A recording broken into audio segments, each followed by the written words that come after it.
Welcome back in our YouTube channel AWGP teaching. तो इस video में हम पढ़ेंगे मैथमेटिक्स का chapter GST। GST stands for goods and services tax. GST stands for goods and services tax. तो सबसे पहले GST के बारे में कुछ जान ले। देखो, जो गवर्नमेंट होता है वो हमें वेरियस फैसिलिटीज़ प्रोवाइड करता है कि नहीं? करता है। किस तरह के फैसिलिटीज़ प्रोवाइड करता है? जैसे constructions of roads, railways, bridges and maintenance of all the villages, cities etcetera etcetera.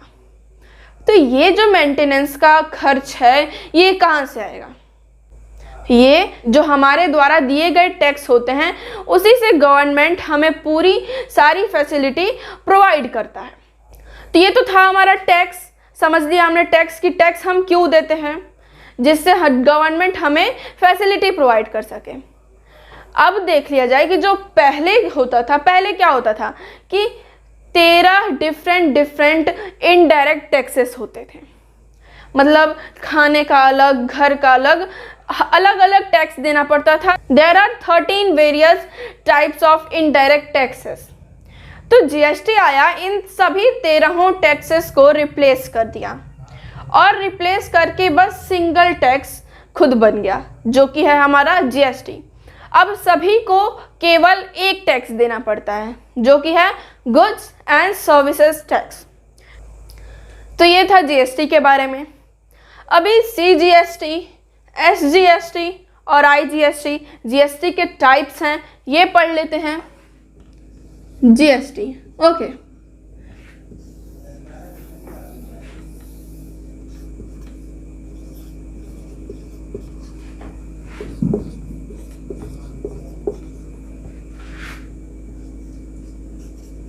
IGST, okay. जो ये दो GST हैं, ये इसमें केवल एक स्टेट इन्वॉल्व होता है। सपोज आपने दिल्ली में सामान खरीदा और दिल्ली में ही बेच दिया, वो दिल्ली में ही उसकी बिक्री हो गई, तो उसमें जो टैक्सेस इन्वॉल्व होंगे वो हमारे होंगे CGST और SGST। CGST का full form central goods and services tax और SGST state goods and services tax, जिसमें एक स्टेट इन्वॉल्व होता है। ठीक है। अब इसमें समझने वाली ये बात है कि क्वेश्चन में बोल दिया कि टोटल रेट हमारा 18%। ठीक, तो क्या 18% CGST में भी देंगे और SGST में भी देंगे? दो बार देंगे क्या? नहीं, ये डिवाइड हो जाएगा, ये हाफ में डिवाइड हो जाएगा। 9%, 9%। अगर ये 5 हुआ तो 2.5%, 2.5%। तो ये था हमारा CGST और SGST। IGST की बात करें जिसका फुल फॉर्म होता है integrated goods and services tax, जिसमें एक से अधिक स्टेट इन्वॉल्व होते हैं। More than one states are involve. ठीक, अब इसमें मान जो टोटल रेट 18% है तो इसमें एज सेम एज 18% लिखकर बिल को हम इरेज कर देते हैं। क्यों? क्योंकि इसमें एक ही बार पे करना है। ठीक, और इसमें क्या होता है कि 2 स्टेट्स इन्वॉल्व होते हैं और आप जैसे सपोज आपने दिल्ली से सामान खरीदा और उसको हरियाणा में, यूपी में, किसी अदर स्टेट में बेच दिया, तो उस टाइम जो टैक्स लागू होगा वो हमारा IGST होगा, integrated goods and services tax. तो ये था हमारा CGST, SGST एंड IGST। तो अब हम लोग पढ़ेंगे टू कैलकुलेट GST। तो GST कैलकुलेट करने के लिए हमें 2 चीज़ें पता करनी पड़ेंगी, आउटपुट GST, इनपुट GST। अब ये क्या होता है? आउटपुट GST एग्जाम्पल से समझते हैं। जैसे दुकानदार है और एक कस्टमर है। ठीक, दुकानदार ने कस्टमर को सामान बेचा। ठीक, और वो जो कस्टमर सामान बेचते वक्त जो टैक्स कलेक्ट करेगा वो चीज़ है हमारा आउटपुट GST, यानी टैक्स कलेक्टेड। जो टैक्स कलेक्ट किया जाएगा तो वो है हमारा आउटपुट जीएसटी। टैक्स कलेक्टेड किस पे होगा? On the selling price. बात समझ में आ रही है? हमने बेचा तभी तो हमने टैक्स लिया, तो tax collected on sales. Okay, input GST just इसका इन्वर्स है। ठीक, जो शॉपकीपर ने टैक्स कलेक्ट किया था तो वही कस्टमर ने क्या किया था? टैक्स पे किया था। कस्टमर ने टैक्स पे किया था सामान खरीदते समय, तो ये जो है ये टैक्स पेड होगा।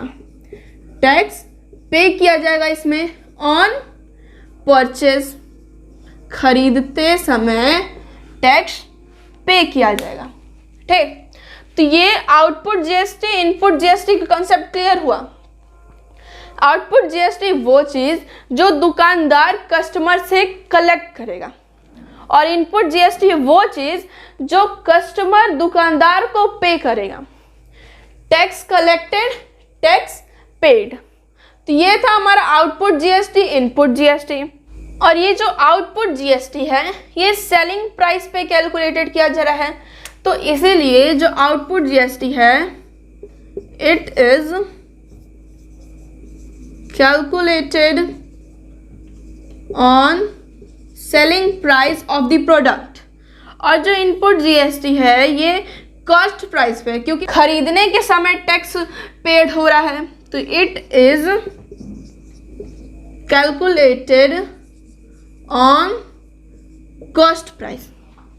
समझ में आ रहा है? क्वेश्चन में जब आएगा तो रेट दिया रहेगा तो उसको सेलिंग प्राइस में लगा के उस रेट का मल्टीप्लाई करके हम आउटपुट जीएसटी निकाल सकते हैं।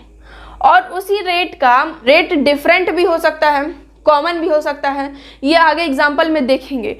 लेकिन रेट रहेगा और वही चीज़ हम सीपी से मल्टीप्लाई कर दें उसको, तो वो हमारा हो जाएगा इनपुट। तो अब देखेंगे categories of GST. There are 2 categories of GST. What they are? GST payable and GST credited. अब जब क्वेश्चन में पूछ दिया कि जैसे सीपी तुम्हारा 5 रुपये है और एसपी तुम्हारा 6 रुपये है, तो इसमें क्या है? जीएसटी पेएबल है या जीएसटी क्रेडिटेड है? इसमें जीएसटी पेएबल है, क्योंकि जो एसपी है वो सीपी से बड़ा है। तो इसमें कंडीशन भी है, जब एसपी सीपी से बड़ा होगा, SP is more than CP, तब जीएसटी पेएबल होगा। और अगर सीपी कॉस्ट प्राइस तुम्हारा 5 है और सेलिंग प्राइस हो गया तुम्हारा 4, ठीक, तो तब क्या होगा? जीएसटी क्रेडिटेड होगा, जब cost price is greater than selling price. ठीक, ये कंडीशन याद रखना, जब एसपी बड़ा होगा सीपी से तब जीएसटी पेएबल होगा, और जब सीपी बड़ा होगा एसपी से तब जीएसटी क्रेडिटेड होगा। जीएसटी क्या है? The difference between tax collected and tax paid.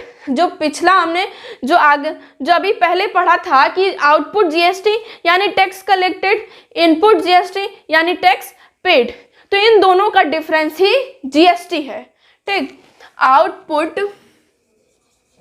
Output GST minus input GST is GST payable and input GST minus output GST is GST credited। ठीक, बात समझ में आ रही है? GST क्या है? The difference between output GST and input GST, और the difference between input GST और आउटपुट GST। लेकिन जीएसटी पेएबल क्या है? The difference between output GST and input GST. और जीएसटी क्रेडिटेड क्या है? The difference between input GST and output GST. GST payable is equal to output minus input and GST credited is equal to input minus output. ठीक, तो ये था GST पता करने का कॉन्सेप्ट। और इसको क्या बोल सकते हैं? GST payable is equal to tax collected minus tax paid, and GST credited is equal to tax paid minus tax collected. फिर से रिवाइज कर लेते हैं। Output tax is an amount of tax which is calculated on the selling price. मतलब output tax एक tax है, amount of tax है जो सेलिंग प्राइस पर कैलकुलेट होता है। इनपुट टैक्स एक टैक्स है। Input tax is an amount of tax which is calculated on the cost price. तो इनपुट टैक्स एक अमाउंट ऑफ टैक्स है जो कॉस्ट प्राइस पर कैलकुलेट होता है। अब जीएसटी पेएबल और जीएसटी क्रेडिटेड देख लिया जाए, तो जब SP is more than CP तब जीएसटी पेएबल होगा, CP is more than SP तब जीएसटी क्रेडिटेड होगा। जब एसपी बड़ा हो गया तो of course output tax minus input tax होगा, क्योंकि आउटपुट टैक्स किस पे कैलकुलेट हो रहा था, एसपी पे, और इनपुट टैक्स सीपी पे होगा। तो बड़ा वाला ही तो पहले लिखते हैं फिर माइनस करके दूसरा टर्म लिखते हैं, तो इसलिए output tax minus input tax हो जाएगा। दूसरे वाले कंडीशन में क्या होगा, input tax minus output tax. अब आगे देखते हैं फॉर्मूला इनके। अब धीरे से फॉर्मूला देख लेते हैं। Formula to calculate GST payable and GST credited. ठीक, जीएसटी पेएबल का फॉर्मूला क्या होगा, the output tax minus input tax. उसके लिए हम क्या लिखेंगे, output tax minus input tax. The tax is calculated on selling price, तो selling price into R upon 100 minus the tax is calculated on cost price, so cost price into rate upon 100। तो ये हो गया हमारा GST payable का formula. GST credited का formula देख लें तो उसका जस्ट रिवर्स हो जाएगा, होगा कि नहीं, is equal to input tax minus output tax, input tax minus output tax. तो द टैक्स कैलकुलेटेड ऑन क्या the tax calculated on cost price, so cost price into rate upon 100 minus selling price into rate upon 100। इस फॉर्मूले को by heart कर लो। ठीक, तो अब तक का हमने सारे बेसिक कॉन्सेप्ट सब समझ लिया था। ठीक, फिर से वीडियो पीछे करो और समझ लो, क्योंकि अब हम सॉल्व करने जा रहे हैं क्वेश्चन। एक दो क्वेश्चन लगाएंगे, फिर जो आपको डाउट होगा वो कमेंट कर दीजिएगा या इंस्टाग्राम के आईडी पर मैसेज कर दीजिएगा, और आईडी डिस्क्रिप्शन में दी हुई है। तो चलिए स्टार्ट करते हैं। Question number 1, mister Abdul, a manufacturer, okay, sells his product worth 2,25,000 within the state. मतलब जो सेलिंग प्राइस हुआ हमारा 2,25,000 हुआ। ठीक, he buys goods worth 1,20,000 within the state. और जो कितने का खरीदा, यानी कॉस्ट प्राइस कितना हुआ, 1,20,000। ओके, सेलिंग प्राइस ये हुआ, कॉस्ट प्राइस ये हो गया। अब बताओ जीएसटी पेएबल हुआ कि जीएसटी क्रेडिटेड हुआ? जीएसटी पेएबल हुआ। क्यों? क्योंकि SP is more than CP. Okay, if the rate of GST is at the rate 12% on the raw material and 18% on the finished product, find the amount of GST he has to pay। मतलब जो rate है GST का 12% वो किस पे है, raw material पे है। ठीक, और एट द रेट ऑफ 18% है वो किस पे है, फिनिश्ड मटेरियल पे, मतलब सब बना चुका के चकाचक मटेरियल पे। ठीक, तो रॉ मटेरियल मतलब जो आप खरीदोगे तो वो उतना बेटर नहीं होगा जितना आप उसको एकदम उसको एकदम अच्छे से बना के, कलर करके, पेंट करके आप उसको बेचोगे। तो रॉ मटेरियल का रेट जो है वो किसके लिए यूज़ किया जा रहा है, सीपी के लिए, और जो फिनिश्ड मटेरियल का जो रेट है वो एसपी के लिए यूज़ किया जाना है। तो इसमें जीएसटी पेएबल कैलकुलेट किया जाए तो फॉर्मूला क्या पढ़ा था हमने, आउटपुट जीएसटी, और we can say it output tax minus input tax. Okay, output tax the tax calculated on selling price.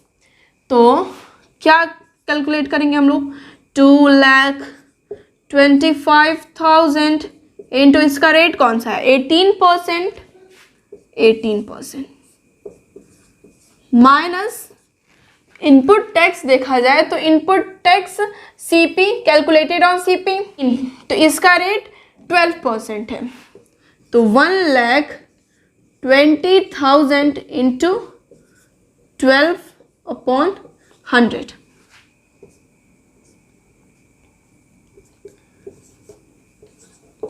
40,500 minus इसको कट्टम कुट्टम खेलें तो आएगा 14,400, 0 में से 0 गया 0, 0 में से 0 गया 0, 5 में से 4 गया 1, और ये 10 में से 4 गया 6, 3 में से 1 गया 2, तो ये आ गया हमारा आंसर।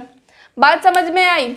एसपी था, सीपी था, एसपी को हमने रेट के साथ मल्टीप्लाई करके आउटपुट जीएसटी निकाल दिया और सीपी को रेट के साथ मल्टीप्लाई करके हमने इनपुट जीएसटी निकाल दिया, और इन दोनों का डिफरेंस हो गया हमारा जीएसटी पेएबल।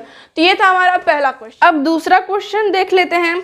अ शू मैन्युफैक्चरर परचेज गुड्स वर्थ ₹90,000, यानी जो कॉस्ट प्राइस हो गया वो 90,000 हो गया, ठीक।